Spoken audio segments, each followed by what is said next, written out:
할렐루야. 히브리 강의 18번째 시간입니다. 오늘 본문은 히브리 7장 11절에서 19절 말씀입니다.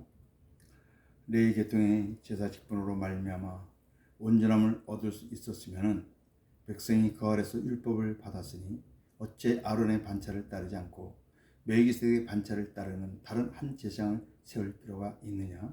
제사 직분이 바꾸어졌은즉 율법도 반드시 바꾸어지리니 이것은 한 사람도 제단 일을 받들지 않는 다른 지파에 속한 자를 가리켜 말한 것이라. 우리 주께서는 유다로부터 나신 것이 분명하도다. 이 지파에는 모세가 제사장들에 관하여 말한 것이 하나도 없고 멜기세덱과 같은 별다른 한 제사장이 일어난 것을 보니 더 분명하도다. 그는 육신에 속한 한 계명의 법을 따르지 아니하고 오직 불멸의 생명의 능력을 따라 되었으니 증언하기를 내가 영원히 멜기세덱의 반차를 따르는 제사장이라 하였도다. 전에 있던 계명은 연약하고 무익함으로 패하고 율법은 아무것도 온전하게 못할지라 이에 더 좋은 소망이 생기니 이것으로 우리가 하나님께 가까이 가느니라. 아멘.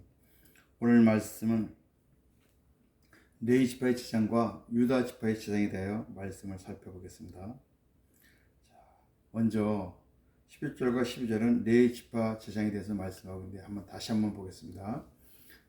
레위 계통의 제사 직분으로 말미암아 온전함을 얻을 수 있었으면 백성이 그 아래에서 율법을 받았으니 어찌하여 아론의 반초를 따르지 않고 멜기세덱의 반차를 따르는 다른 한 제사장을 세울 필요가 있느냐?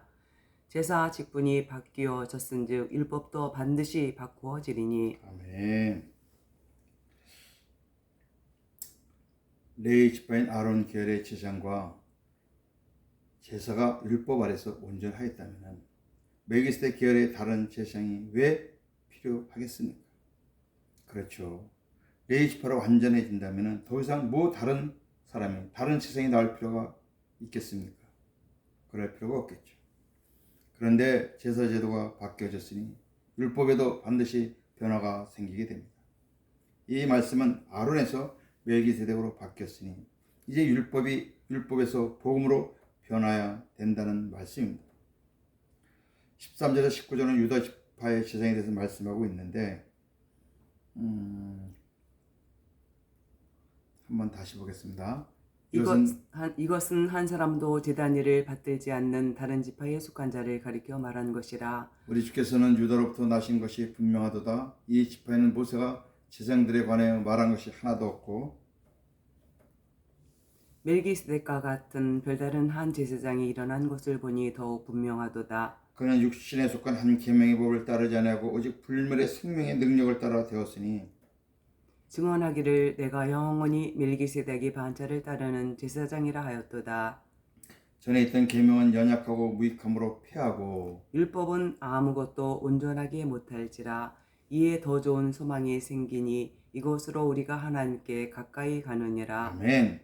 그렇습니다. 한 사람도 제단을 섬기지 않았던 유다 지파에서 유다 지파는 제단을 섬기는 지파가 아니지 않습니까? 그러니 한 사람도 있을 수가 없죠. 그런데 그 지파에서 큰 대제사장인 예수 그리스도가 나셨습니다. 자, 미가서 5장 2절입니다. 베들레헴 에브라다야 너는 유다 족속 중에 작을지라도 이스라엘을 다스릴 자가 내게서 내게로 나올 것이라. 그의 근본은 상고에 영원에 있느니라. 유다 족속 중에서 이스라엘을 다스릴 자가 나온다는 겁니다. 누굽니까? 그렇습니다. 예수님이죠. 어디서 탄생하십니까? 베들레헴이에요. 다 예언이 되어 있습니다. 그런데 그분은 근본이 상고이고 영원하다는 것입니다. 하나님이라는 말씀이에요. 하나님 육신이 되셔서 유다 지파를 통하여 베들레헴에서 출생하신다. 얼마나 정확한 말씀입니까?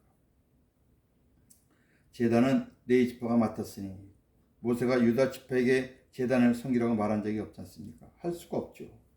따라서 멜기세덱 같은 별다른 한 제사장인 예수님께서 대제사장이 되신 것은 율법에 의해서가 아니라는 것이 분명합니다.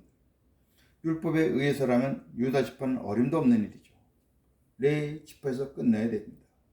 그런데 다른 지파에서 제사장이신 예수님이 나왔다는 것은 그건 율법으로 된 게 아니라는 그 말씀입니다. 다른 말로 말하면 이거는 복음으로 된 거라는 말씀입니다. 예수 그리스도께서 세상에 되신 것은 인간의 법과 규칙에 의해서가 아니라 율법이 아니라 영원한 생명의 능력으로 되셨습니다. 성경은 그분에 대해 너는 멜기세덱 계열을 따른 영원한 제사장이라고 말씀하고 계십니다. 자, 시편 110편 4절과 5절 봅니다. 여호와는 맹세하고 변하지 아니하시리라. 이르시기를 너는 멜기세덱의 서열을 따라 영원한 제사장이라 하셨도다. 주의 오른쪽에 계신 주께서 그의 노하시는 날에 왕들을 쳐서 깨뜨리실 것이라. 아멘. 여호와께서 맹세하십니다. 그 맹세 내용이 뭡니까? 너는 멜기세덱의 서열을 따라 영원한 제사장이다. 아멘. 예수님을 말씀하는 거 아닙니까? 지난 시간에 멜기세덱의 우리 강의를 했지 않습니까? 그럼 왜 예수님이라는 증거가 어디 있느냐? 주의 오른쪽에 계신 주께서, 주가 두 번 나와요. 주의 오른쪽 주님이 계신데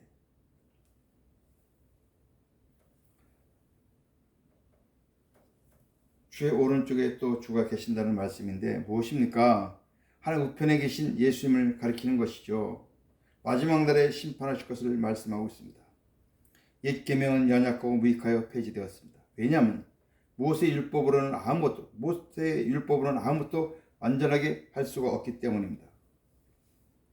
이제 우리는 더 나은 소망을 받았고 이 소망을 통해 하나님께 가까이 나아갈 수 있게 되었습니다. 골로새서 1장 20절입니다. 하나님이 그들로 하여금 이 비밀의 영광이 이방인 가운데 얼마나 풍성한지를 알게 하려 하심이라. 이 비밀은 너희 안에 계신 그리스도시니 곧 영광의 소망이니라. 아멘. 비밀이 우리 안에 계신 그리스도가 영광의 소망입니다. 하얀 나라 가서만 소망이 있는 것이 아니고 주님이 내 안에 계시면은 그 주님이 소망이시기 때문에 내 안에 계신 예수님으로 말미암아 우리는 소망을 가질 수 있는 것입니다. 이미 소망이 우리 안에 온 겁니다. 이미 확정된 겁니다. 그 소망을 가지고 이제 어디로 가야 됩니까? 히브리서 6장 19절 20절입니다. 우리가 이 소망을 가지고 있는 것은 영혼의 닷 같아서 튼튼하고 견고하여 휘장 안에 들어가나니 그리로 앞서가신 예수께서 멜기세덱의 반차를 따라 영원히 대제사장이 되어 우리를 위하여 들어가셨느니라. 아멘. 우리가 휘장 안으로 들어가나니 여기 휘장은 하나님 나라의 휘장입니다. 하늘 지성소죠. 우리가 이 땅에서 내 안에 예수님을 모시고 소망을 품고 궁극적으로 이 소망을 가지고 어디를 가느냐? 예수님이 먼저 올라가시던 하늘 지성소 천국으로 올라간다는 말씀입니다. 율법과 복음의 제사에 대해서 추가로 말씀을 드리겠습니다. 구약에서는 신약의 예배와 같죠. 율법 제사의 3요소는 무엇입니까? 성전이 있어야 됩니다. 그리고 제물이 있어야 됩니다. 그리고 제사장이 있어야 됩니다. 그렇습니다. 일단 제사 드리는 제단이 필요하고요. 그 제단에 제물이 있어야 되고 그 제물을 진례하는 제사장이 있어야 됩니다. 방법은 레위지파 가는데 율법의 규례대로 율법에 있는 대로 제사를 드립니다. 복음의 예배는 구약의 성전이지만 우리는 성전 대신 예수 그리스도. 아멘. 성전은 바로 예수님이 예표하고 있지 않습니까? 또 구약은 제물이지만 우리는 제물 대신 예수 그리스도가 있습니다. 제물이 바로 예수 그리스도의 예표지 않습니까? 구약은 제사장, 우리는 큰 대제사장이신 예수 그리스도. 구약의 제사장도 장차 대제사장으로 오실 예수님을 예표한 거 아닙니까? 시장에서 예배드리는 방법은 무엇입니까? 성령과 진리로. 어찌 보면 간단합니다. 예수님 안에서 성령으로 드리면 되는 거예요. 복잡할 게 하나도 없습니다. 왜? 구약의 그 모든 것들이 다 예수님을 예표하고 있기 때문입니다. 그렇습니다. 모든 예배는 차등이 없고 동일합니다. 우리가 자꾸 대예배하는데 예배에 무슨 대예배, 소예배가 어디 있습니까? 이런 말을 하면서 예배에 차등을 두는 겁니다. 여러분, 차등이 없어요. 많이 모이면 대예배고 적게 모이면 소예배입니까? 성도의 삶은 삶 전체가 예배입니다. 믿으십니까? 왜 그렇습니까? 예수님을 모시고 살기 때문이죠. 내 안에 예수님이 계시기 때문입니다. 예배는 예수님이 전부입니다. 당연히 우리 삶 전체가 예배죠. 그래서 공예배와 사예배가 있습니다. 자, 히브리서 13장 15절 16절 보겠습니다. 그러므로 우리는 예수로 말미암아 항상 찬송의 제사를 하나님께 드리자. 이는 그 이름을 증언하는 입술의 열매니라. 오직 선을 행함과 서로 나눠줄 잊지 말라. 하나님 이 같은 제사를 기뻐하시느니라. 아멘. 두 가지 제사가 나옵니다. 15절에서는 찬송의 제사가 나옵니다. 찬송에서는 하나님께 드리는 찬송의 제사죠. 또 하나는 16절에 보니까 선을 행함과 서로 나눠주는 제사입니다. 달라요. 앞에 거는 하나님께 드리는 찬송의 제사는 공예배고, 선을 행함과 서로 나눠주는 제사는 사예배입니다. 여기에 대해 좀 설명을 해보겠습니다. 공예배란 주님과 하나 되어 주님 마음 되어 하나님 사랑하는 마음으로 드리는 모든 예배를 말하는 것입니다. 주일 예배, 수예배, 금요, 새벽, 구역, 어린이모 예배, 가정 예배 모든 등등 하나님께 어떤 형식으로 드리는 예배가 다 공예배인 것입니다. 공예배는 어떤 장소, 시간을 정해서 모이는 사람들이 드리는 예배만이 아니라 우리 개개인이 드리는 예배도 공예배인 것입니다. 요한복음 4장 24절 보겠습니다. 하나님은 영이시니 예배하는 자가 영과 진리로 예배할지니라. 아멘. 얼마가 모이면 어떻습니까? 장소가 어떠면 어떻습니까? 영과 진리로 드리는 겁니다. 사마리아 여인이 장소를 얘기했을 때 예수님이 아니야, 이제 영과 진리로 예배할 때가 온다고 말씀하셨지 않습니까? 구약에서는 제물을 갖고 왔습니다. 우리는 뭘 갖고 와야 됩니까? 내 안에 계신 예수 그리스도를 모시고 예배를 드려야 합니다. 지난 절기 시간에도 말씀을 나눴지 않습니까? 하나님 원하신 것은 우리 안에 계신 예수님을 모시고 하나님 앞에 나오는 겁니다. 하나님 앞에 내 안에 예수 그리스도가 안 계시면 우리 예배는 모든 것이 헛된 것입니다. 성전 안에서 예수 그리스도 안에서 우리가 예배를 한다는 것입니다. 자, 로마서 12장 1절 말씀도 봅니다. 그러므로 형제들아 내가 하나님의 모든 자비하심으로 너희를 권하노니 너희의 몸을 하나님의 기뻐하시는 거룩한 산제물로 드리라. 이는 너희가 드릴 영적 예배니라. 아멘. 살았는데 재물이에요. 재물은 죽는 거지 않습니까? 재물이 펄쩍펄쩍 뛰면 됩니까? 다 죽여요, 재물은. 그런데 거룩한 산 재물이라고 말씀하고 있습니다. 하나님 기뻐하시는 거룩한 산 재물. 이 말이 무슨 의미입니까? 나는 죽고 예수로 사는, 여기 재물은 나 옛사람을 말하는 것입니다. 그렇습니다. 우리 옛사람은 반드시 죽어야 됩니다. 살았다는 것은 예수로 말미암아 다시 산 것을 말씀하고 있습니다. 그러한 몸과 마음을 가지고 드린 예배가 영적 예배입니다. 두 번째 사예배란 주님과 하나 되어 주님 마음 되어서 이웃을 사랑하는 모든 삶을 말하는 것입니다. 신명기 14장 28절과 29절을 봅니다. 매해 3년 끝에 그의 소산의 10분의 1을 다 내어 네 성읍에 저축하여 너희 중에 분깃이나 기업이 없는 레인과 네 성중에 거류하는 객과 및 고아와 과부들이 와서 먹고 배부르게 하라. 그러면 네 하나님 여호와께서 내 손으로 하는 범사에 네게 복을 주시리라. 아멘. 3년에 한 번씩 10분의 1을 더했어요. 이스라엘 백성들이 그리고 그것으로 가난하고 약한 자들을 섬겼습니다. 가난하고 약한 자들을 하나님의 말씀대로 섬기는 건 하나님 예배의 연장인 것입니다. 참 중요한 일이죠. 우리가 교회와 그리고 교회 밖으로 구분하면 안 된다는 것입니다. 이렇게 이원론적으로 이분화시키면 안 됩니다. 그러니까 교회에서는 하나님의 자녀 같은데 밖에 나가면 안 되죠. 잘못된 겁니다. 사예배는 공예배 연장선상에 있는 겁니다. 왜? 우리 삶 전체가 다 예배니까 그렇습니다. 갈라디아 6장 7절에서 10절 말씀 봅니다. 스스로 속이지 말라. 하나님은 업신여김을 받지 아니하시나니 사람이 무엇으로 심든지 그대로 거두리라. 자기의 육체를 위해 심는 자는 육체로부터 썩어질 것을 거두고 성령을 위해 심는 자는 성령으로 영생을 거두리라.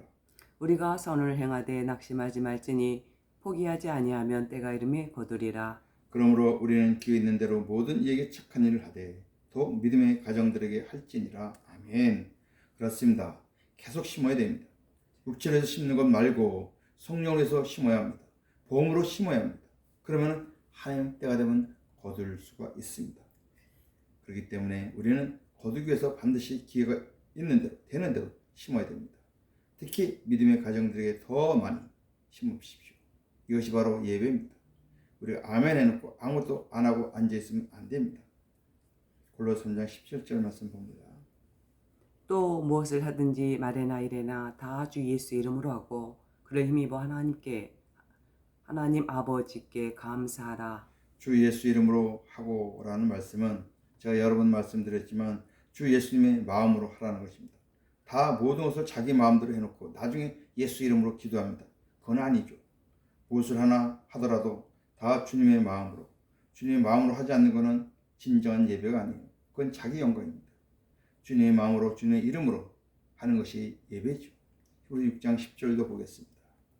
하나님은 불의하지 아니하사 너희 행위와 그의 이름을 위하여 나타낸 사랑으로 이미 성도를 섬긴 것과 이제도 섬기고 있는 것을 잊어버리지 아니하시느니라. 아멘. 하나님은 성도들이 사랑으로 섬기는 것, 지나간 것도 지금 하고 있는 것도 또 앞으로 할 것도 다 기억하십니다. 신앙생활 오래 하신 분들이 고민이 공예배는 잘 드리죠. 근데 사예배가 잘 안 돼요. 그나마 사예배도 예배라고 인정하는 사람은 그래도 좀 낫습니다. 그런데 많은 사람들이 공예배와 예배와 사적 예배를 구분을 완전히 해버립니다. 교회와 세상으로 구분을 딱 져버리는 것이죠. 세상은 다른 어떤 별천지같이 어떤 예배 그런 공간이 아니고 그냥 먹고 살기 위한 곳, 그런 것이 아니죠. 그러니까 힘들죠. 자, 율법에서는 성전 성기를 레위 지파의 대생이 맡아서 했습니다만 그 성기는 이들이 죄인인 거로 다 죄인이지 않습니까? 속죄 사역이 완전하지는 못했습니다. 그래서 계속 때마다 반복해서 속죄 제사를 드려야 되는 것입니다. 왜? 완전하지가 못하기 때문에. 그래서 하나님께서 멜기세덱 계열에 죄가 없으신 예수 그리스도를 유다 지파를 통하여 보내주셔서 속죄 사역을 단번에 완전케 하셨습니다. 성도의 삶은 삶 전체가 예배입니다. 할렐루야. 예배는 공예배와 사예배가 있죠. 공예배는 정한 시간에 또 정한 장소 함께 모여 하나님 사랑하는 마음으로 드리는 예배이고, 사적 예배는 예배 연장선상에서 공예배를 통해 받은 은혜로 이웃들을 섬기며 사랑하는 삶인 것입니다. 우리가 왜 공예배 때 모입니까? 하나님의 은혜를 충전하는 겁니다. 하나님의 은혜를 받는 겁니다. 왜? 그래 밖에 나가서 복음으로 살기 때문입니다. 그래서 공예배가 중요한 거예요. 하나님 말씀 듣지 않고 공예배 참석 안 하면 우리가 무슨 힘으로 나가서 살 수가 있겠습니까? 물론 개인적으로 복음으로 사는 사람들은 하나님의 말씀을 직접 받을 수 있지만 그런 사람이 과연 몇이나 되겠습니까? 그리고 공예배 때 은혜를 받았으면 교회 밖에 나가서 그 말씀대로 우리가 순종하며 살아야 되는데 말씀을 받고 안 살기 때문에 밖에 나가 오히려 엉뚱한 짓 하고 하나님 영광 가리우는 예수님 이름을 땅에 떨어뜨리는, 그러니까 교인들이 사회 나가서 욕을 먹는 거죠. 그렇습니다. 우리 삶 전체가 다 예배입니다. 이 말씀은 우리 삶 전체가 하나님께로 다 올라간다는 말씀입니다. 사랑하는 성도 여러분, 오늘도 복음으로 승리하는 우리 모든 성도 되시기를 주님의 이름으로 축원합니다. 기도하시겠습니다. 하나님 아버지 감사합니다. 우리의 삶 전체가 예배라는 말씀 꼭 기억하고 예배당 건물 안에서만 드리는 것만 예배가 아니고 어디서 드려도 예배고 또 그런 공예배만 예배가 아니고 우리 삶 전체가 다 예배라는 것을 기억하며 살게 하여 주시옵소서.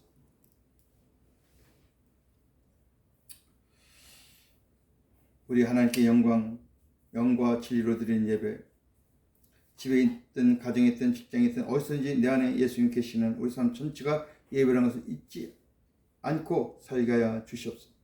한 예배당 건물에서 드리는 것만 받으시는 것이 아니라 우리 삶 전체 예배를 통해서 영광을 받으시는 것을 깨닫고 복음으로 승리하는 우리 모두가 되어서 늘 우리가 주님으로부터 받은 그 사랑을 우리 이웃들에게도 나눠주는 복된 성도들의 삶이 되게 하여 주시옵소서. 모든 말씀을 예수님의 이름으로 간절히 기도드립니다. 아멘. 할렐루야. 모든 영광을 하나님께 올리겠습니다. 감사합니다.